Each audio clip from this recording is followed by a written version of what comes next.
camera today. Weird, huh? And we're up. Oh, Hi, I'm Bob Nelson. hey, I'm Tracey White. I'm Pastor Johnny Leckie, and this is the Compass Conversation Podcast. Ta-ta! Welcome. We will follow you. You have the name above every name. We will follow you, King Jesus.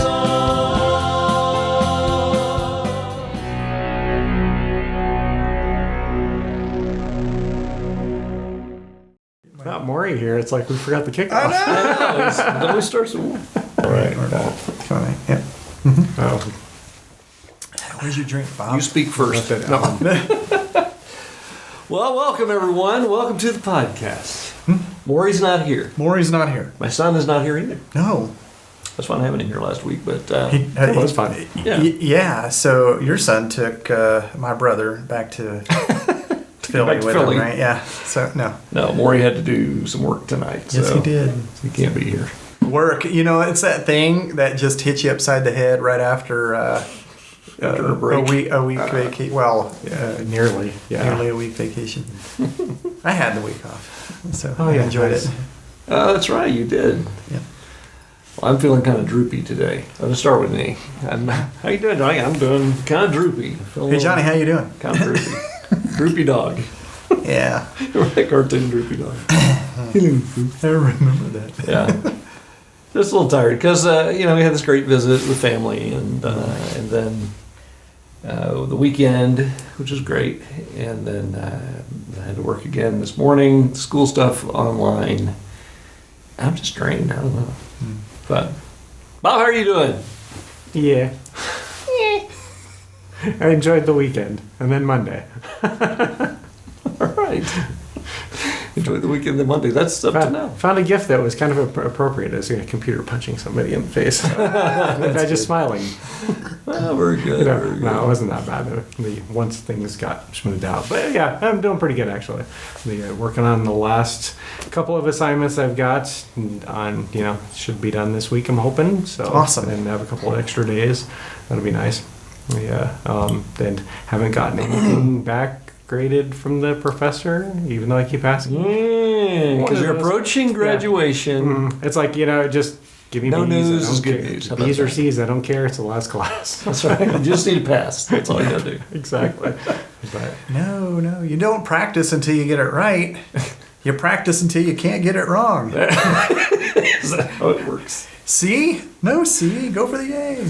Oh, funny. That's how it works. Your degree is, you want to tell everybody what your degree So is? yeah, it's a master's in theological studies with a biblical counseling focus. And what that is, it's basically an MDiv Light, which that's a master's in divinity for those of you who don't know. And I'm not old enough, or I'm too old to spend the time to get that The degree, full Yeah. That's not It's just true. and I don't really want to spend that much money. But That's the There you go. There you go. So I'm pretty laissez-faire about how I feel about my education, in the sense that again, one of those things doesn't matter. I'm getting it for the degree, the pedigree, more than the actual degree. But I'm also very strongly A-oriented. So yeah. Well, how much people really care about my degrees. I have to pull them out, and everybody goes, "Oh, look what I got." Nobody cares. That's why mine are But in it's a still box. worth to do. It's it's very important. There's a lot of great things you're learning. Oh yeah, absolutely. The process is Yeah. important. Yeah, so that book I'd mentioned a few weeks ago about trying to square up secular counseling practices and theory with Christian counseling practices and theory, throw it out the door. Oh! It's horrible. Every time I was going through it, it's like, okay, so cognitive behavior therapy.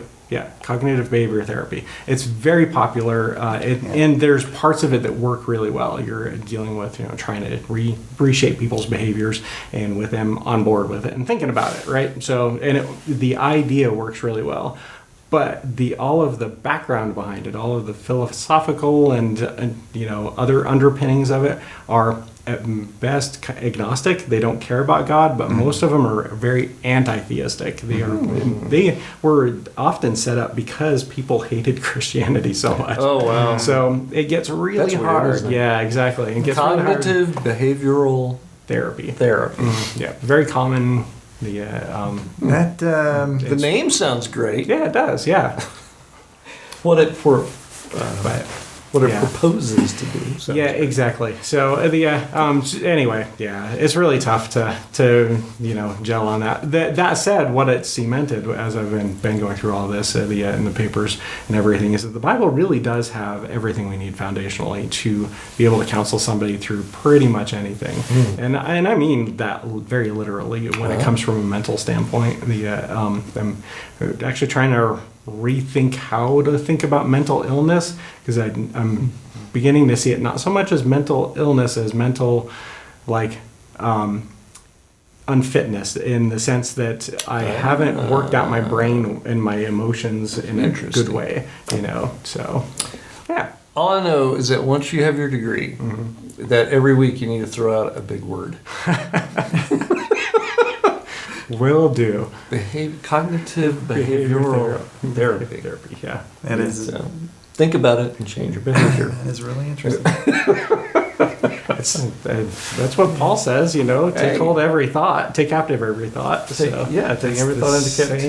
Same idea. So, but that CBT, right, is really about finding tools to work within your issue, right? Yeah, So- that's a good way to look at it. Yeah. Uh-huh. But with you bringing up the anti-theism side of things, it kind of makes me question a bunch of stuff. I have a child who we put through therapy, and CBT was the go-to, type of therapy. Interesting. Okay. And Very common. There are some things that are remnants of that I'm like, I wonder if that makes had an some impact sense. on that.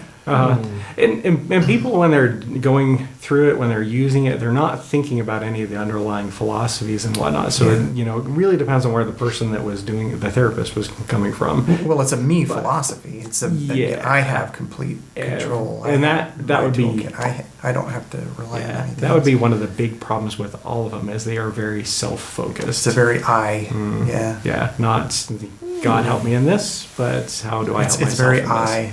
like iPad, iPhone. Be transformed by the renewing of your mind. But Another very good one. here's the deal: you can take a car sometimes, and you have things go wrong with it, as we all do. We definitely do. Yeah. we drive those kind of cars. But you can keep replacing things. You can start to keep modifying, trying to fix it. But really, sometimes there comes a point you need a new car, Yeah. and that's the thing with people's hearts and their minds sometimes too. So Good way to look at it. we're discussing. But Tracy, how are you doing? I am. We got ahead of everything. Sorry. It was Monday, obviously. Work is work, and there's a lot of it. And entering into the next I'm sorry, I was looking for the Morey picture. Go ahead. next phase of a project I'm working on, but the transition from having a week off, little weird sleeping hours and everything, and then getting up and getting back into the routine again. By the end of the day, I am still wiped out completely, and so very tired and mentally spent. We need to jazz up our conversation then, don't we? How's the keto stuff going? True fans. It's going okay. Okay. Thanksgiving, I think, threw us a little bit of a curveball there. We tried really hard and fixed a bunch of low carb dishes. Yeah. Turkey is okay, right? Right. Turkey's fine, right? Sure. But all the sides that go with it, that go with a traditional Thanksgiving meal, you have to avoid that stuff. So, like, we didn't have mashed potatoes; we had mashed cauliflower, right? And some broccoli and no stuffing. But I did make a green bean casserole, and that was probably the single highest carb dish. And and I love that stuff. So trying to keep it portioned properly so I didn't blow the carb load for the day was something.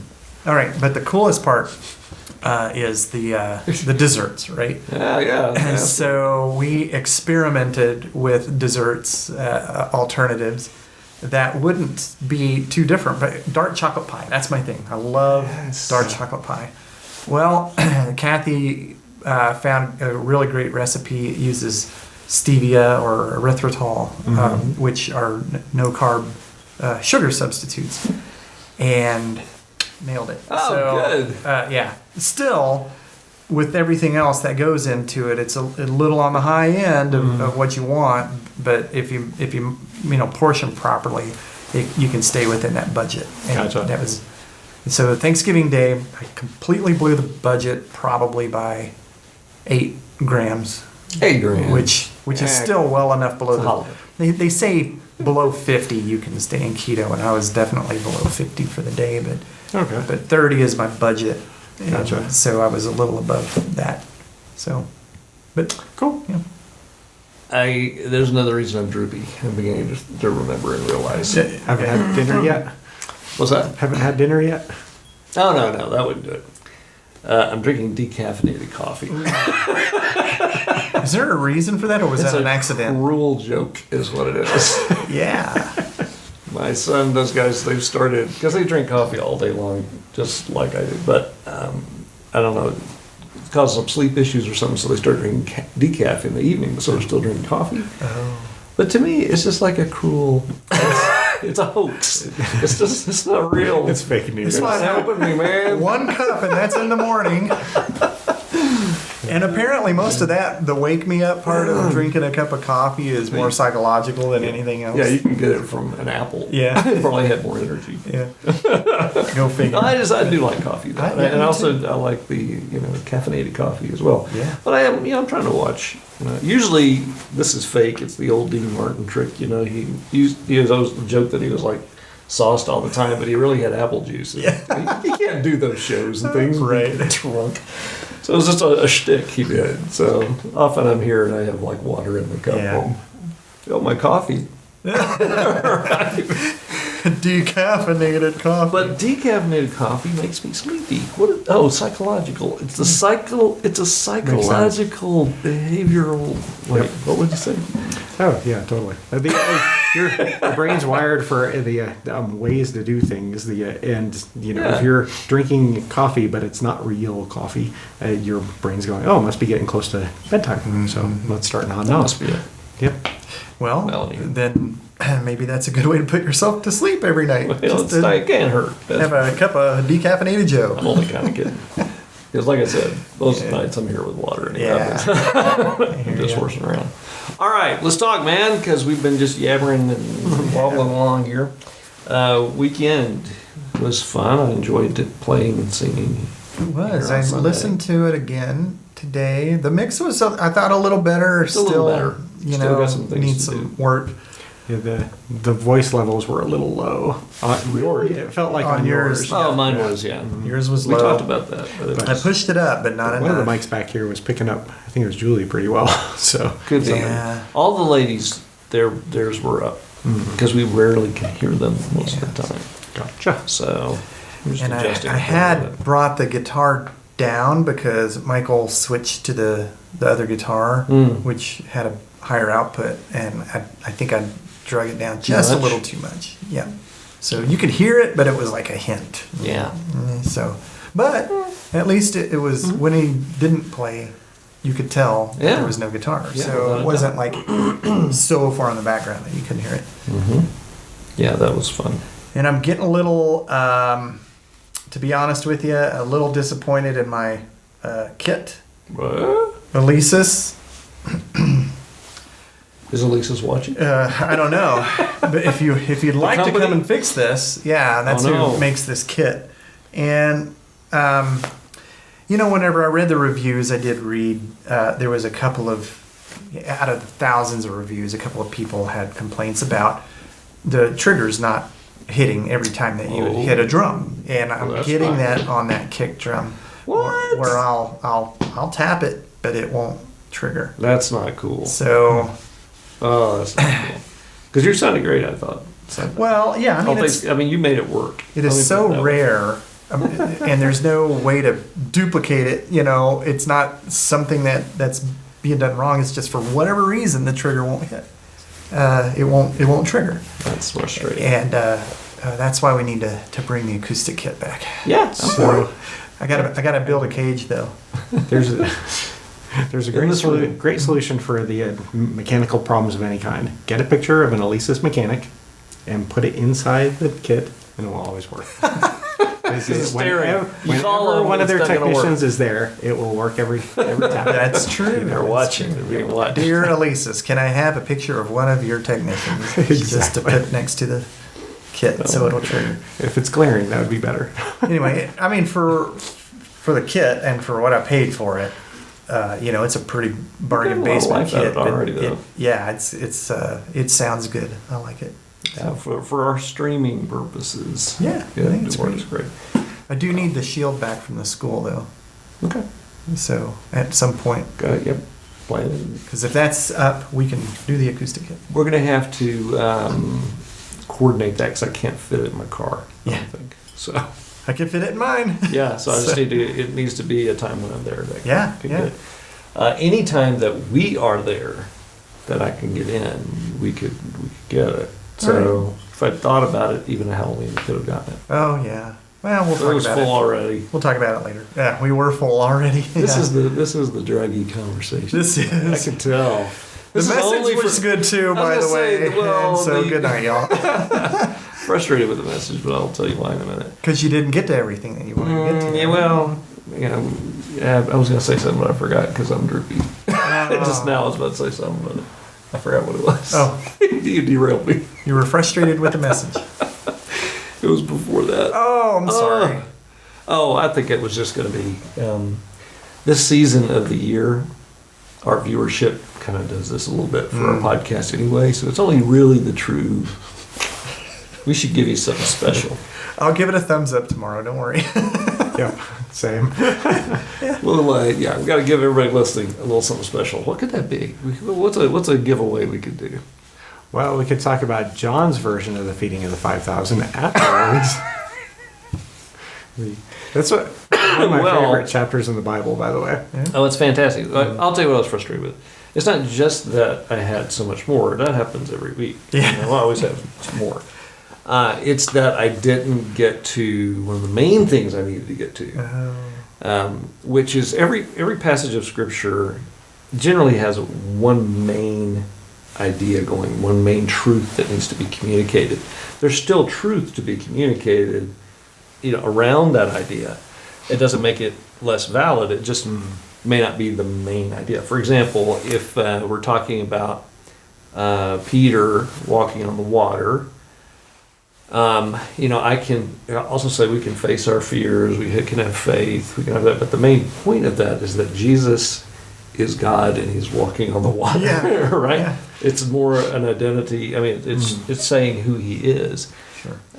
So I didn't really get to. I did at the end because the feeding of the 5,000 in all of the Gospels. Again, I tried to emphasize that whole different camera angle of each of the Gospels because they really are. Of course, John's different anyway. The purpose of it, how it's written, is different. That's okay. They each tell their the witness of as witnesses from their point of view and their style. They're also targeted to a certain audience. Sure, at least initially. Yeah. So, for example, in Matthew, there's a whole lot of things that someone who was Jewish by birth and part of the Jewish nation would go, so you see Matthew saying a lot of things like, and so the prophecy was fulfilled, or then you have the lineage that's given showing the royal line there, that kind of thing. But anyway, so I didn't even get really to that point. But it's a hard message to divide up too. So I kind of go back and forth on the next message that's going to happen is going to be pre-Christmas. So we're going to pull our big Sunday back a week. So instead of the last Sunday, we're doing it the Sunday before Christmas so that it will probably have a Christmas theme. Okay. So it means that it will be January probably. Before you get back to it. Before I get back to it. So that's frustrating. We have time right now. Well, I can if you want. Here we go. No, we don't have time. Was that point you wanted to get back to about the miracle? Yeah, right. The very fact that it actually was a miracle. Yeah. So we didn't even really, because that front part is really, really important. It's all the setup to the miracle itself, and him seeing people as a sheep without a shepherd is a huge deal. A huge reminder of us. Also, the whole idea of telling the disciples, you feel. There's a lot wrapped up in that whole idea. But yeah, it was. I was going to share that there's been over the years there's been an approach to Scripture by people who don't believe the Bible really, and so they try to explain away every miracle. And one of the most hilarious ones is that supposedly Jesus had these really big. Sleeves. And, why is it pulling out of my hair? Exactly. Yeah, like a magician. And he had actually prepared ahead of time and filled a cave with tons of bread, tons of fish. And his disciples were standing behind his robe, kind of feed it, and he was just kind of pulling it out. Was he secretly rich too? Where he could afford it all to buy it and then store it away? Well, it's so goofy anyway. And it's just that idea that some people will believe the most ridiculous things to avoid believing the miracle or the truth. It's like the big sustained wind that split the Red Sea, and it wasn't really a split; it was a pushback. Oh, pushback of one of the little. Never mind. Yeah, it was the Sea of Reeds, which is only this deep. And, yeah. Well, you guys have heard my take on that. I mean, the whole nation of Israel passed through that little water, right? Well, the miracle is that all of Pharaoh's army died in it. There's another problem. Come on. Good rebuke. It's just like, hello. You can tell someone's just being stupid. They're not really interested in the truth. They just want to disprove. I'm drowning here. Splash. Oh my Get your face out of the little puddle, please. But anyhow, but yeah, yes, the fact that actually was a miracle. And of course, some people say, well, scientifically, according to the laws of nature, there cannot be a miracle. And of course, I would say, exactly. Yeah, that's why it's called a miracle. It's not natural, it's supernatural by the person who invented the natural. And by the way, even in science, there's some supernatural stuff that supposedly happened. Yeah, exactly. I mean, it would have to have been supernatural. Yeah. I don't know about all that, but unless you just ignore some facts, but that's beside the point.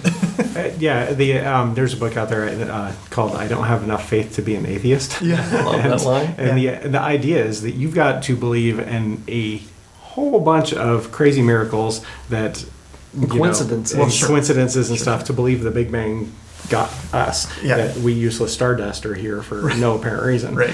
You only have to believe in one miracle for if we're believing in God. Yeah, right. And everything falls into place as well. And no matter how hard you begin to dive into that, but most of the time, it's not about somebody trying to find the truth. It's someone trying to either disprove or they're what Scripture calls the skeptic. Yeah. To be skeptical is okay, but to be the scoffer is a problem, because a scoffer is not open to any truth. They just want to belittle, make fun. And there's some very, book smart people out there who are atheists who don't even apply the same rules they would apply to the scientific endeavors that they're in, to the process of understanding Scripture. Right. And so they just do kind of a blanket, it's a magic book of fairy tales, It's like, it is a very supernatural book. Any real attention to this at all. I mean, the ones that are, I can have a good discussion with are those who are genuinely trying to understand, and they do see things that appear to be a contradiction, or they don't understand how this particular book of the Old Testament actually works, and what does that have to do with anything. So it's really more about understanding how the Bible works and how it was written and all of that, more than anything. Yeah, so Joy and I, before I became a Christian, we got married. Don't do that. We'll talk about it later. But the big thing is that when I challenged her on, as an agnostic, I was an apathetic agnostic. I didn't know and I didn't care. But the big part of that is that it's like the Bible's so full of contradictions, and she goes, "Yeah, have you read it?" I went, "Dang." You're hoping to get out of that. After reading, how many contradictions do you really find? There are a couple that are hard to deal with, but I think they end up being copyist errors more than anything. Where you get not contradictions, but like there'll be so many people that have moved in this army in one telling of it, and then in another telling it's a different thing. Sure. And so I think the original autograph, which is like the original writing, was completely pure and error-free, and then humans got a hold of it. But God has managed to keep it incredibly solid despite all that. Right. And which goes to kind of another thing. If we get rid of the basis for how we believe the Bible is true, just from a scholarly aspect, we can't believe anything else out there literarily. Right. That's right. Yeah. We've got Shakespeare. That most of his plays we do not actually have complete versions of. Yeah. We don't even know for sure that Shakespeare was a guy. The one who wrote them. Yeah, exactly. Well, I mean, I didn't mean it that way. Some people said he did. Well, I mean, like even Plato, Socrates. Sure. Morons. Wait, no. Morons. Those guys, there's more textual evidence and more documents available with Scripture than there are with any of these. Thousands more. Yeah. I mean, we're not talking just like a couple. We're talking hundreds and thousands of additional documentation that supports that what we have in what we call the Holy Bible. No matter which version you're reading, is pretty much what was written, in the original pieces. So, yeah. Yeah, which is really cool. And when it was originally written, and this was out of Lee Strobel's book, A Case for Christianity, he found that the oral tradition was the main method of communicating history at the time. So whenever it was written down, and people were reading from it, there were still people in the audience who were there, certainly witnessing these that could have all easily go, no, I don't think that's the way it worked. I was there. No, they were just the opposite. You know what? I was there, and that's exactly right. So that lends a whole lot of credibility. And the oral tradition was not like the whispering game. And some people think that it is, but it isn't. Not. It's very, very accurate. I mean, so you get it till you get it exactly right. Yep. And then even with the copyists and things, those various monks and scribes along the way, every now and then you'd find somebody who was trying to help.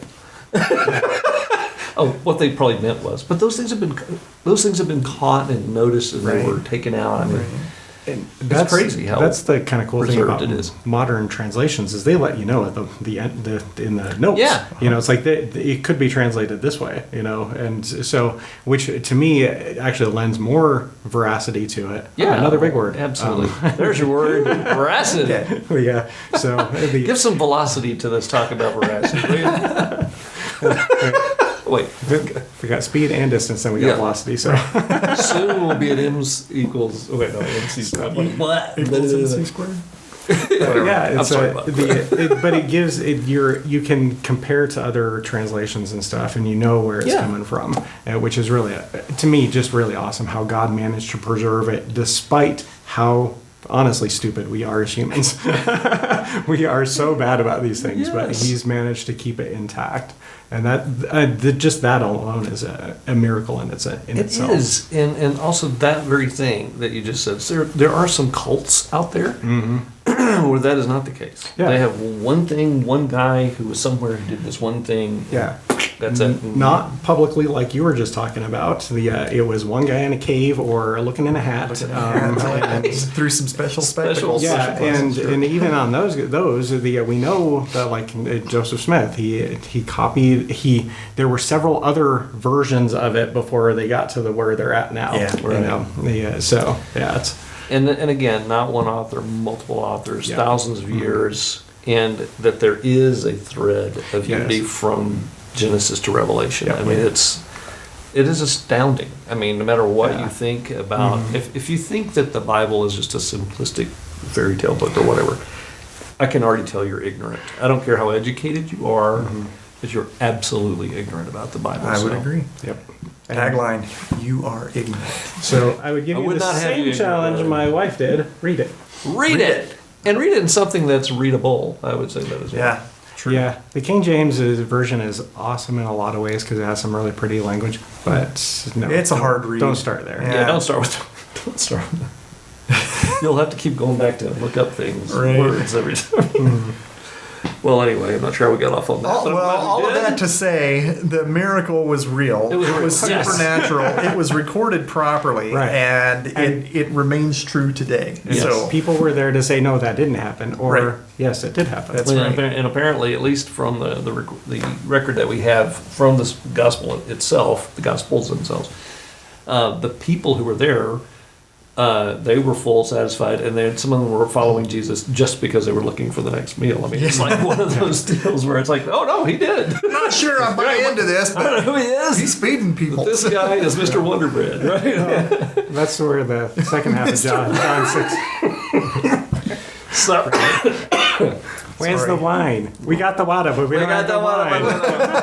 Oh my god. You were about to say? That's what leads to the second half of John, in his telling in John 6, where he's done the feeding of the 5,000. They wander off to a quiet place, and then they're like, oh wait, everybody's there, and he looks at the crowd and says, "You're just here because you want a free meal." Yeah. So Makes it pretty I have a plain. challenge: eat my blood, eat my flesh, and drink my blood. And everybody freaks out. Oh, and they go away. Yes. Oh goodness. Yeah, good line. And also, it's a little clearer too of the connection with as God provided manna in the wilderness Yes. Yep. for only God did that. I mean, there's a Right. huge connection to Jesus being God, as Him feeding them. Similar lines, similar phrases, even. Where will we? Moses says to God, how will I feed all of these people? Right? I mean, very similar lines that completely tie into that symbolism that God is the provider of the miracle through Jesus. So, Yep. and that Jesus was God. So, but Mark tells us that from verse 1 of chapter Well, 1. sure. He's just continuing to expound. In the beginning was the word. Oh, that's John. No, that was John. Yeah. Yeah. But anyway.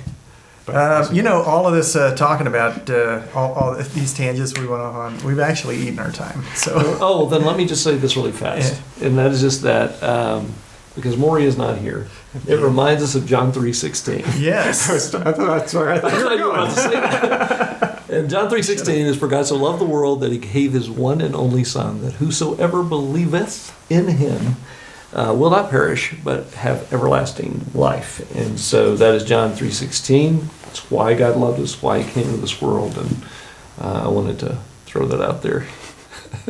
True to form. thank you. Morey will be Thinking of proud. Morey. It's for you, Morey. No, it's not just for you.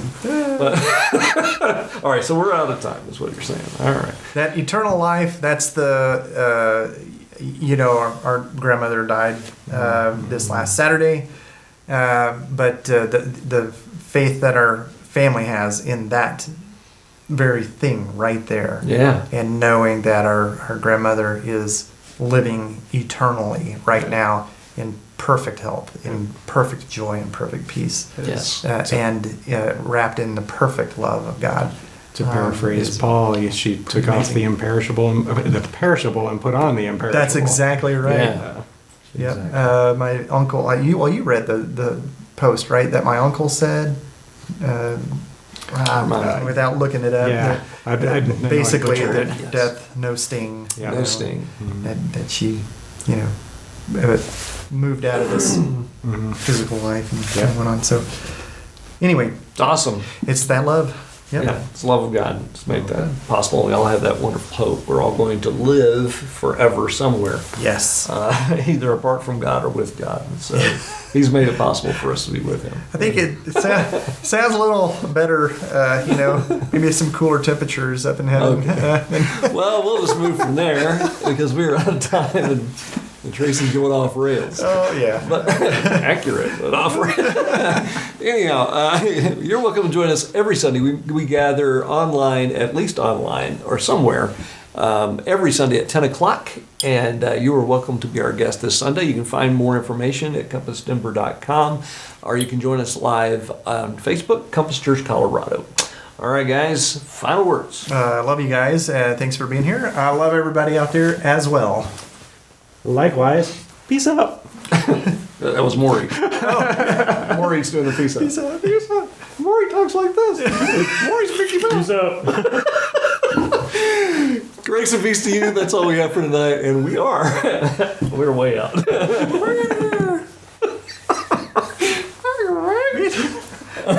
We talked a lot.